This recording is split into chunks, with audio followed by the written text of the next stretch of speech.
میرے حبیب نے فرمایا بندہ جب رو کے کہتا ہے نا یا اللہ غلطی ہو گئی معاف کر دے، فرمایا میرا مالک اسے فوراً ہی معاف فرما دیتا ہے۔ تو آ تو صحیح، تو آتا ہی نہیں۔ سنیں بڑی پیاری حدیث، بڑی خوبصورت حدیث، کنز المال میں دیگر کتب احادیث میں ہے۔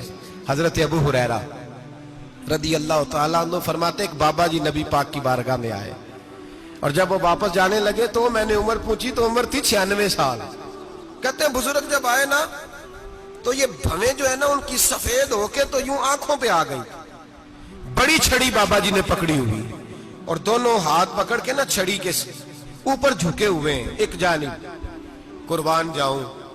کہتے ہیں جب وہ بزرگ مسجد میں داخل ہوئے تو میرے رسول نے کھڑے ہو کے استقبال فرمایا، کھڑے ہو، اور نبی کریم صلی اللہ علیہ وسلم نے آگے بڑھ کے بابا جی کو بازو سے پکڑا اور بٹھایا۔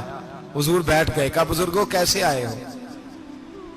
تو کہتے ہیں وہ بابا جی بات کرتے تو آنکھ کھول کے پہلے حضور کا چہرہ دیکھتے، پھر وہ بات کرتے تو ان کے لب و لہجے کے اندر بڑی پریشانی، بڑی تکلیف، بڑی مایوسی۔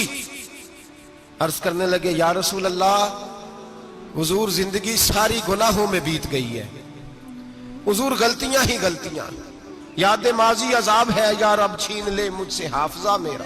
اے اللہ کے رسول بڑی لمبی فہرست ہے، پاپ ہی پاپ ہے، کالے سیاہ دفتر ہے۔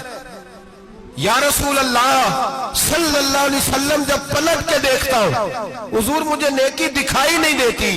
حضور اس عمر میں آپ کا ایک صحابی ملا ہے، اس نے بات سمجھائی ہے تو تھوڑا خیال آیا ہے، لیکن یا رسول اللہ صلی اللہ علیہ وسلم اب میرا وجود بیکار ہو گیا ہے، حضور بوڑھا ہو گیا ہوں۔ تین باتیں کہیں بزرگوں نے اور نرالی کہیں، کہنے لگے یا رسول اللہ صلی اللہ علیہ وسلم، حضور اب تو میری کمر بھی سیدھی نہیں ہوتی کہ میں نماز ہی صحیح ادا کر سکوں، بوڑھا ہو گیا ہوں۔ یا رسول اللہ صلی اللہ علیہ وسلم اب میرے اندر طاقت نہیں کہ میں محنت مزدوری کر کے صدقے اور خیرات دے سکوں۔ یا رسول اللہ صلی اللہ علیہ وسلم اب میں تلوار لے کے جہاد بھی نہیں کر سکتا، حضور نہ میں لمبی نمازیں پڑھ سکتا ہوں، آقا نہ میں صدقات و خیرات دے سکتا ہوں، محبوبہ نہ میں دین کے لیے کوئی جہاد کر سکتا ہوں، بیکار وجود ہے، بیکار۔ بیکار وجود کو تو گھر والے برداشت نہیں کرتے، بچے دعا کرتے ہیں یا اللہ ابا جی کو پردہ دے دے، اماں کو پردہ دے دے، بیکار ہو گیا ہوں، اور آج آیا ہوں تو مجھ بیکار کو میرا رب قبول کر لے گا؟ آج کلمہ پڑھوں تو بیکار ہوں، کسی کام کا نہیں، نہ نماز نہ صدقات نہ جہاد، قبول کر لے گا؟ حضرت ابو ہریرہ فرماتے ہیں جیسے برسات میں بارش کی جھڑی لگتی ہے، یوں مصطفیٰ کی آنکھوں سے جھڑی لگ گئی، حضور کھل کے روئے، کھل کے۔ اور میرے حبیب پاک نے فرمایا بزرگوں بڑے مجاہد ہیں، دین کے لیے جہاد کرنے والے بڑے ہیں، رب کریم کو آپ کی تلوار کی اتنی حاجت نہیں، اور فرمایا اس کے خزانے کوئی خالی تو نہیں کہ آپ ہی گویا صدقہ دیں گے تو بھرے جائیں گے، اور فرمایا پھر رب کریم کی شان میں اضافہ نہیں کرتی عبادتیں، وہ تو بندے کو نفع دیتی ہیں۔ میں بزرگوں نہ آپ جہاد کریں نہ آپ صدقات دیں، لا لمبی نمازیں پڑھیں، آپ صدق دل سے آ جائیں، اللہ کے رسول کا وعدہ ہے رب آپ کو بغیر حساب کتاب جنت عطا فرما دے گا۔ آنا تو شرط ہے کہ نہیں؟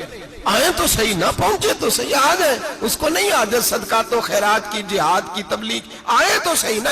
تو آ ہی نہیں رہا، تو گھر میں بیٹھا ہوا ہے، تو سویا ہوا ہے، تو دکانداری کر رہا ہے، تو پیسے گن رہا ہے، تو آیا ہی نہیں، آ تو صحیح۔ بلکہ میرے نبی پاک فرماتے ہیں جب اللہ پاک کا بھاگا ہوا غلام آتا پھر تو اللہ زیادہ راضی ہوتا ہے، پھر تو اللہ زیادہ راضی ہوتا ہے، زیادہ راضی ہوتا ہے، تو آ تو صحیح، پہنچ تو صحیح۔ بلکہ صوفیاء تو اور بات کرتے ہیں، وہ کہتے تو کبھی بھول کے بھی رب رب کرے تو اللہ تو اسے بھی قبول کر لیتا ہے، بھول کے۔ ملا رومی کہتے ہیں بنی اسرائیل کا بندہ ہے، صنم پتھر کو کہتے ہیں، بت کو کہتے ہیں، بت کے سامنے کھڑا ہے اور ساری رات کہتا ہے یا صنم یا صنم یا صنم، اے پتھر اے بت، ساری رات پکارتا رہا۔ رات گہری ہو گئی، نیند کا غلبہ، تھک گیا، سونے کے قریب آیا تو غلطی سے منہ سے نکل گیا یا صمد، یا صنم کی جگہ نکل گیا۔ رب کریم نے فرمایا جبریل دوڑ کے جا، جو مانگتا ہے اسے دے دے۔ حضرت جبریل عرض کرتے ہیں مولا بھول کے تیرا نام لے رہا ہے،